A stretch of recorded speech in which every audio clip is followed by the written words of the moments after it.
In this tutorial, we'll guide you through setting up the OpenAI API integration with Proompter to enhance your online experience. After installing the extension, the next step is to create your OpenAI API key. Head over to the platform.openai.com website and sign in or create an account. Once logged in, navigate to the API section and generate your new API key. Keep it secure as you'll need it to connect Proompter to the AI. Once you have your API key, head over to the API section in the Proompter settings. Here you can connect the extension to the OpenAI API.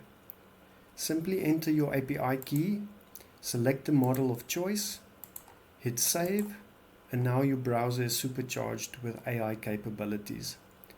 With this integration, Proompter helps you manipulate website text, generate content, and even summarize information with your own custom prompts, and outputs the AI responses directly in the Chrome extension.